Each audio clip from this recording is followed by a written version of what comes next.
Olá, TUTAMÉIA está ao vivo.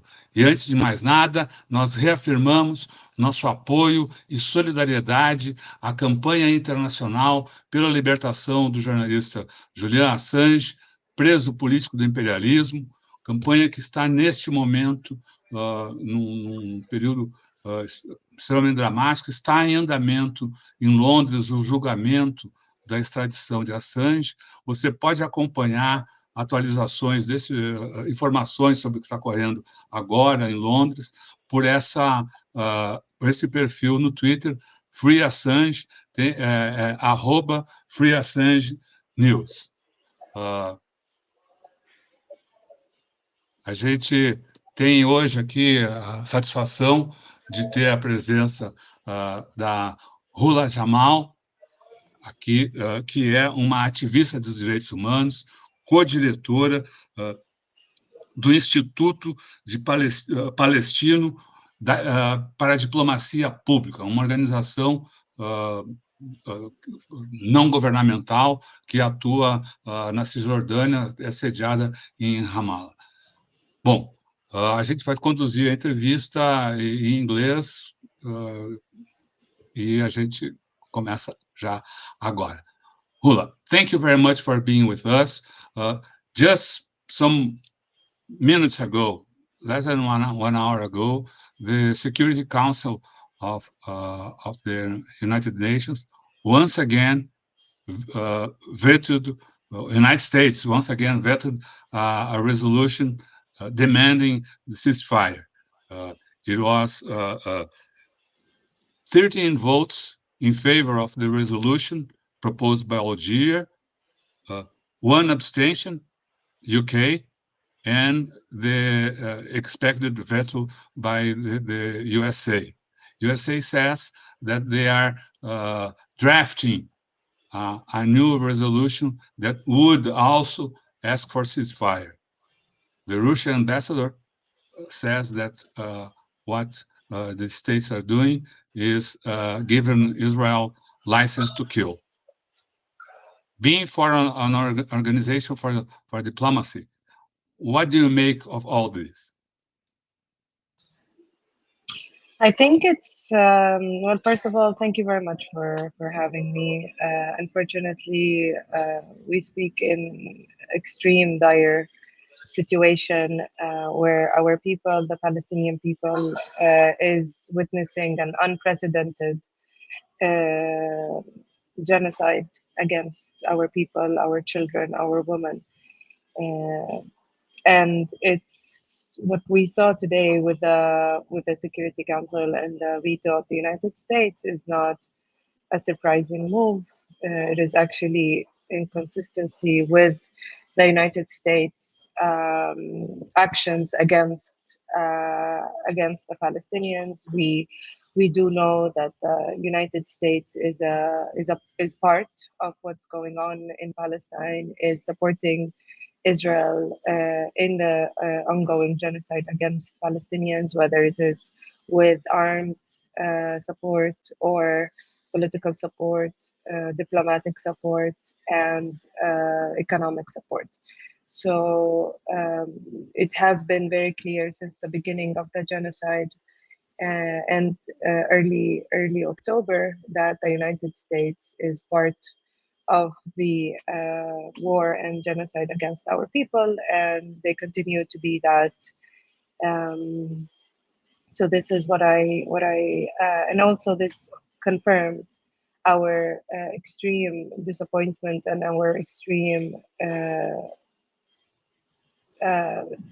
views on how the entire United Nations system and the Security Council system is one that fails the oppressed, is one that fails people with just causes, is one that fails victims and peoples with rights, and it is one that supports the strong, it is one that supports people with power, and it is one that supports states that have more dominance and control over others in this world. And that's why It's very, very important that we now realize that such systems do not serve the global majority, but actually serves the global minority.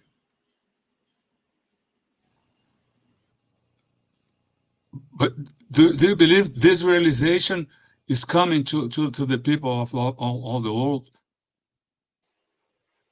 Well, I hope so. I think it's very, very crucial, very important. The genocide that is now ongoing on Palestine and Palestinians in Gaza, and that the occupation and the colonization of Palestine that has been ongoing for 75 years is very clear evidence that the situation in Palestine is that of colonization, and without a change in the global system and global processes on how power and dominance is regulated, there is a very, very likely scenario that other countries will also face the same also face the same with actual impunity that we see Israel faces. So what the problem is that what we are seeing today is a green light to one state to actually commit genocide live on TV in front of our eyes. And I just wonder, why do people think that if this is going to continue being unpunished, that it will not be the situation in all of your countries? Because once we allow it once and we have a precedent in history, then many states that have same ambitions on dominance and colonization and control and dictatorship will not feel that they cannot do the same.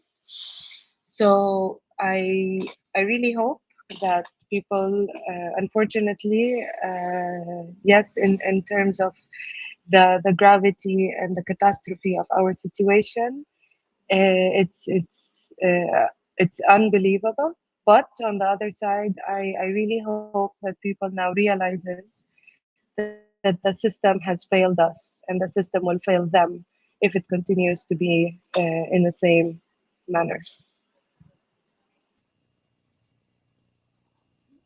What is your evaluation? What are your views about the tactics, if you can say so, or the actions of Israel government? Everybody knew that today the Security Council would discuss a ceasefire. Everybody knew the Security Council agenda. In spite of that, Israel started the day by severely bombing again and again Gaza. And the news here in Brazil says that, I'll read in Portuguese, Israel bombardeia Gaza antes da votação no Conselho de Segurança sobre trégua. E tem uma continuação. 3 agências da ONU alertam sobre a crise humanitária no território e possível explosão de mortes de crianças. Because of the bombing, it may have like an explosion of children's deaths. Well, again, unfortunately, the Israeli colonizing state and the government has, since the beginning of the genocide against the people in Palestine, in Gaza, has been very consistent in actually the determination of eliminating as many Palestinians as possible. And the actions today only confirms as civil society, our claims and our warnings and our appeals to the world that the Israeli state enjoys impunity and is a state that actually has no respect whatsoever to any international laws, to any principles of humanity, to any principles of justice, to any principles of peace, to any principles of uh, the respect of the rule of law, and therefore they enjoy the entire green light, carte blanche to continue with the atrocities, continue with crimes, continue with bombardment, continue with attacking civilians, attacking children, killing women, attacking hospitals, attacking mosques and churches. And this is the actions of which we know our colonizer to be a master in. This is something that they have consistently done in Palestine throughout the 75 years of colonization. Maybe not as severe as we are seeing today in Gaza, because this is the first time we witness a genocide, but definitely the Israeli colonial project and Zionism is all about the ethnic cleansing of Palestinians in every mean possible, so that they can continue in stealing more land, stealing more natural resources, and displacing the Palestinians to build the greater Israel that they hope for. So today's example is a very clear example of how arrogant and how severely rooted is the sense of continuation of killing, the continuation of suffering, and the continuation of committing further crimes against the Palestinians. They don't care, basically, what's going on in the world. They don't care about the people that they are bombing and killing. They have justified that by dehumanizing Palestinians, by equating Palestinians with animals to make it okay for them to kill as many Palestinians as possible. And so the problem also relies in the fact that the United States is supporting this 100% and giving the green light to the Israeli government, to the Israeli military to continue, because they are also part of this genocide against the Palestinians. They are an inseparable part of this genocide against our people. So our people are facing the United States, the colonizing state of Israel, and the European and some European countries that are participating fearlessly with the ongoing genocide on the Palestinians in Gaza. And what about the support to the Palestinian people? I mean, there are some military like Hezbollah and the Houthis, diplomacy. Uh, what can you tell about this theme? Well, I think the region is in a very sensitive period at the moment. It's in a very sensitive situation. The entire region has been under several attacks throughout the decades that passed. So the Israeli air forces have been attacking Syria, have been attacking different has been attacking Lebanon on many occasions. So it's not like suddenly now everything has started. And also the United States, as you also know, has been attacking and has been occupying Iraq for many years, and so we do have the dominance and the arms of the colonizer being in the region in general. It is not just Palestine. And so we do realize that Hezbollah and Houthis in Yemen and others do realize that this colonization is not only on Palestine. This colonization, they very openly also say that they have aims and they have um, aspirations to actually be creating the greater Israel, which includes many countries and states around Palestine, not only Palestine. So if people would think that this colonization is only colonizing the Palestinian, colonizing Palestine, they are mistaken. This is a colonization project that is in a bigger area in the region, including those countries. And of course, in such circumstances, in a genocide against people in such a severe manner, states decide and parties decide to react differently. And, the Houthis in Yemen, or the different military groups in Iraq and others, they have a certain political decision, a strategic decision to take according to their own internal discussions and internal situation on what is better in this period and what are the alliances that they can make and what are the gains that they could actually achieve from being part of stopping the genocide on Palestinians.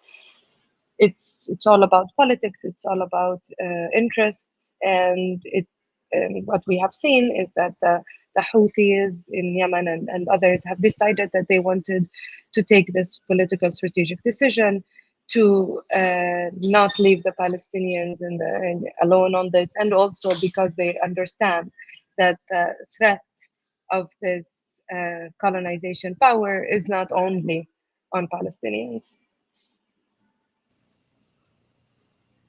There has been some initiatives in favor of Palestine, like the one taken by South Africa, and some international leaders speaking in favor of the Palestinian people. But in your vision, what should governments and people do to support the Palestinian cause? Is BDS an option? It's not. What the world can do despite talking. There is a lot that the world can do. There's a lot that the people can do. At the end of the day, most of the people around the world can continue, for example, with demonstrations calling on their governments to call for ceasefire, to cut ties with Israel, to also call for economic sanctions, to call for arm embargo. The people are encouraged to communicate with their representatives in the Senate, in the parliament, to do more on Palestine, to ask questions in parliament to the government on what are exactly the steps that the government is going to take, to also hold presidents and officials accountable for their statements vis-a-vis their actions. Because yes, it is good to have statements, but at this stage, on day 135, I think we are definitely beyond statements, and what we need is proper, real action, cutting ties with a state that commits genocide, not signing further contracts with the state of that is committing genocide, cutting the ties, especially when it comes to cutting agreements that has to do with arms trade and energy that is actually being today used in the genocide against the Palestinians. These are all very simple actions, actually, when we think about the gravity of the crimes that the Israeli colonization state is doing and committing.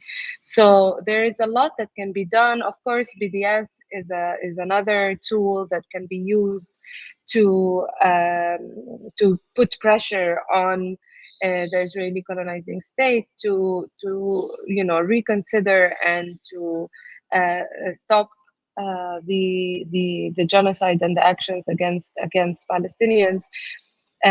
You can also, the people can continue raising awareness about Palestine, continue sharing information, making sure that the information is correct, defeating the Israeli propaganda that is extremely strong in many countries, about the actual reality and what is actually taking place in Palestine, trying to be more proactive on introducing information to the people that we know, to the people in your circles, so that they are aware and they can take action. Signing petitions to that are going to be sent to different parliamentary groups on calling for the government to take proper action and ending their diplomatic relationships with Israel. There's a lot that can be done. Communicating with journalists to actually cover professionally what is happening in Palestine. I'm not saying that we need anyone to be pro-Palestine. I'm saying we need people to be pro-justice, and we need people to cover, specifically journalists, to be ethical and think when they write something, what is the consequences of these words. And this is so there is a lot to be done, and the most important thing is do not stop, because we as human beings, we get normalized to the situation, and that is very, very dangerous. So I call upon your people that are watching us today, do not stop, because the people in Gaza are still being massacred on daily basis, on hourly basis. And if you stop caring, these people will continue um, to be killed in such a cold blood. And that is extremely dangerous, and we cannot allow that to happen. Talking about the support to the Palestinian people, what do you make of the declarations of President Lula? What's the importance of these declarations in the geopolitical uh, uh, area, and in terms of the and more important, because they are said during his visit to African countries? Yes, so definitely the statements of President Lula were strong, but at the end of the day, um, many presidents, many officials have actually expressed many different opinions since the beginning of the genocide and since the atrocities against Palestinians. Um, as I said before, we are now at day 135, and it's about time that we move from statements to actions. I really hope that we see, especially a president of a country like Brazil. Brazil is definitely a very, very, very important country. And it is very important for Brazil to be taking proper stand against human rights violations and against a genocide that is being committed at the moment of that we speak now. And we see actions from Brazil, because unfortunately there are many agreements between Israel and Brazil, and there are many relations that are very deepened, and all of these need to be reconsidered. All of these need to be reevaluated, because why would Brazil be tied to in its reputation and its policies and in its history with a state that is committing genocide, with a state that has been occupying other people and violating their rights and their existence for the past 75 years? Why would Brazil feel proud of such relationships? It shouldn't. So it is very important that Brazil, as a country that is one of the biggest economies in the world, uh, is the biggest, most important country in the region, should be taking the responsibility of a country in such a size. So definitely we appreciate the oral support that is coming from presidents and from President Lula, but it is now definitely time for further proper action. We need to see action that shows the Israeli colonizing state that Brazil is not going to allow the continuation of impunity of a state that is currently committing massacres and slaughtering children. So it is very, very important that we see that happening. Rula, you've stated that the conflict or the attack, the Israeli attack, is now on its 135th day. I would like to bring some numbers here to show what this means.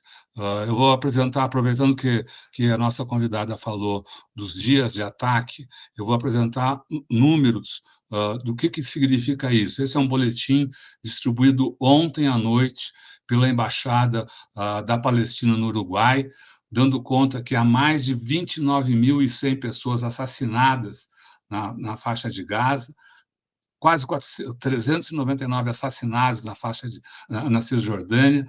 Nesse total, são 12.400 crianças assassinadas. Se você acompanhar o boletim dia a dia, esse é o número que mais cresce proporcionalmente. 12.400 crianças, 7.850 mulheres, 695 idosos e todos esses outros números terríveis, inéditos, inconclusos no mundo, que chocam o mundo e que precisam, enfim, mostram que a solidariedade que é necessária dar ao povo palestino. Lembro que, como disse representantes da ONU, esse número de mortes e feridos, de crianças feridas, deve explodir. Rula, I just pointed to some numbers, but I'd like you to tell us what is to live in Ramallah. I mean, the West Bank, the borders have been attacked by Israel. What is to live so near this bombing, this tragedy, this family destruction?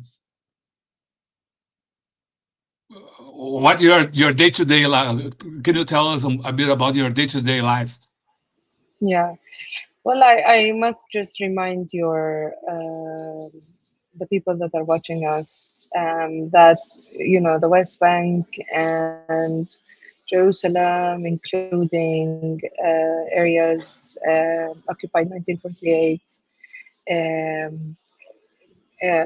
beyond the Green Line, it's all under occupation. It's all under the same system of colonization, and the different violations that we see just diversify from one place to another. So in Ramallah, for example, there are daily raids of the Israeli occupation forces. And when we say raids, it's usually heavy machinery, heavy presence of soldiers, heavily armed soldiers raiding the cities, usually at dawn hours. In those raids, there's usually a lot of arrests and also sometimes killing of Palestinians that are meeting those military jeeps with maybe throwing stones. And also the Israeli army would shoot tear gas bombs and other types of bombs, sound bombs, in those attacks and raids against Palestinians in cities like Jenin, like Nablus, and we have seen Tulkarem, for example. We have seen some cities as well, like Tulkarem refugee camps, being totally destroyed. There are raids into the camps in different cities. People in the West Bank are not in a normal situation. They continue to face very barbaric actions from the Israeli army, the Israeli colonization army. And this is on one hand. On the other hand, it feels extremely terrible to be so close to your own people that are facing a massacre, that are facing a genocide, and not being able to do anything to actually help save the lives of children and help save the lives of women and men that are being killed in front of our eyes. So it feels terrible, and the sense of helplessness is extremely strong, and it's very very difficult to be there, but at the same time actually being so close, but at the same time being so far away. And this is a policy of fragmentation that the Israeli occupation and the Israeli Zionist project has been inflicting on Palestinians and Palestinian areas for so long, because with fragmentation comes more power and more dominance. And this is the situation and the case in Palestine and Palestinian cities. So there is the daily life of a Palestinian living anywhere in Palestine is not a safe one. There is no safe havens in Palestine. It is not. There is no one. There is no one area that is totally immune from any attacks or any Israeli military presence or Israeli colonial settler presence, because in the West Bank the attacks of the colonialists, the settler colonialists, are very high, and they are also heavily armed, and they also enjoy total impunity in their actions against Palestinians. They are encouraged and to kill Palestinians, to demolish and burn houses, to demolish and burn cities and villages. So the situation is very, very extreme. And then there's also the attacks on people that are expressing themselves on social media. These people are being prosecuted for their expression of opinions on Facebook, on Instagram, on Twitter, etc. And the amount of arrests are just unbelievable. We today have over 10,000 Palestinians that are in Israeli prisons, 10,000 Palestinian political prisoners that today are in very, very, very bad conditions, especially after the 7th of October. The collective punishment against the Palestinian prisoners has been extremely difficult. There are more than 3 people that have been killed during interrogation in prisons, and the attacks and the crackdown on prisoners is unprecedented as well. So the entire situation in Palestine is terrible. It is not just, of course, the most terrible things are happening in Gaza. It's a genocide. You cannot compare it to anything else. But that does not mean that the situation in the West Bank and Jerusalem, or for Palestinians holding Israeli citizenships, is better. Do you foresee any solution for all that's happened? I mean, first things should be the ceasefire, but what happens next? Definitely, we have to speak about the immediate ceasefire and the immediate attention to the destruction and the catastrophe that we will witness after the ceasefire is done. I mean, you can just imagine what would we expect after the ceasefire happens. I can't even imagine the situation. How would it be in Gaza? The amount of destruction. We're talking about an entire city that was almost entirely destructed. So, so we need to really think about focusing all our efforts on pushing as much as we can to stop this insanity. This is insanity. what we are seeing today is a total opposite to humanity. And so this is where our entire focus should be. And then whatever happens next has to be aligned with ending colonization, because as long as there is colonization against the Palestinians, this will be repeated. So the most important thing for us is we need to end the colonization. Palestine have to be liberated, and the liberation of Palestine is the only solution for the Palestinians to live in security, in freedom, and to enjoy human rights like any other human being on this planet.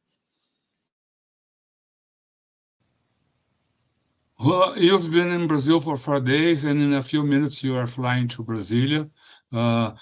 Can you tell us where you meet with members of the government and members of the Congress? Can you tell us a bit about your work in these days here in Brazil? What you're doing? What do you tell these people you are meeting with? What do you expect them to do or say or publicize? Well, it's very important to basically advocate for Palestine, to advocate for the attention needed to the genocide that is now taking place in Palestine. Basically, what I told you today in this interview is the same thing that I will be speaking to different parliamentarians and different groups in Brasilia, hoping that they will actually move from statements into action. It is for us extremely important that the Brazilian government and the Brazilian parliament understands how important it is for them to act, and how important it is for us that Brazil takes a very, very clear and strong position, something similar to what the South Africans have done. South Africa is also part of the BRICS, Brazil is part of the BRICS, and it's very, very important that these countries continue on taking steps that will be very, very important historically, even, and in such a situation where they actually take positions that will set historic precedents. So this is mainly the aim of my visit, to continue on speaking with like-minded, friendly states to do the right thing basically at this period, and do not be intimidated by the different attacks from different groups that supports genocide, that calls for genocide, because these groups will never stop, because the entire mentality is based on eliminating an entire population. So it is very important that Brazil and Brazilian officials cease from being intimidated by any groups that are actually aligned with principles of dehumanizing other human beings on this planet. That cannot be the position that Brazil and Brazilian officials and politicians can take. Great. Rula, we'd like to thank you very much for your time here, for this interview, telling us about the conditions Palestinian people live, this massacre, this genocide, and the actions that people can take to support the Palestinian people, maybe help to end this, or at least help to cease the fire there. A gente quer agradecer também a participação de todo o público que se formou aqui para acompanhar essa entrevista. Lembramos que essa entrevista fica disponível em todos os canais TUTAMÉIA. Busque por TUTAMÉIA TV e você nos encontra nas várias plataformas de podcast, no Twitter, no Facebook, no YouTube. No YouTube, não deixe de se inscrever no nosso canal e clicar na sinetinha para receber avisos de novos vídeos. Visite também o nosso site, TUTAMÉIA. O endereço é tutameia.jor.br. E agora, antes do tchauzinho, a gente devolve a palavra para a nossa convidada, para que, dessa vez, sem perguntas, ela faça o seu fechamento. Rula, now, this time, with no questions, we give you the mic so that you can speak your mind to the people that are with us now, or that will be with us to the internet. So thank you very much. The word is with you. Well, obrigada, and thank you for having me. I would call on the people that are watching us to continue being our allies, to continue being our friends, to continue being our partners, because we have many things in common in fighting against oppression, in fighting against injustices. There's a lot that we can learn from each other, and there's a lot that we can achieve together. And so uh, be the voices we need you to be, for the justice and for the justice for Palestine and the freedom of Palestinians and the freedom of Palestine, and be our ambassadors in places where Palestinians are not allowed to have any voices.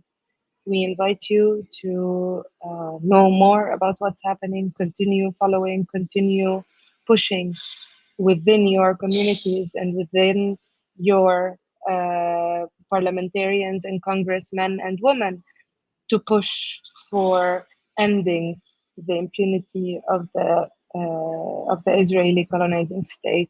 It is very important that we act now and we together build honorable history towards ending impunity and towards stopping genocide and stopping crimes against humanity and grave crimes against Palestinians and against injustices.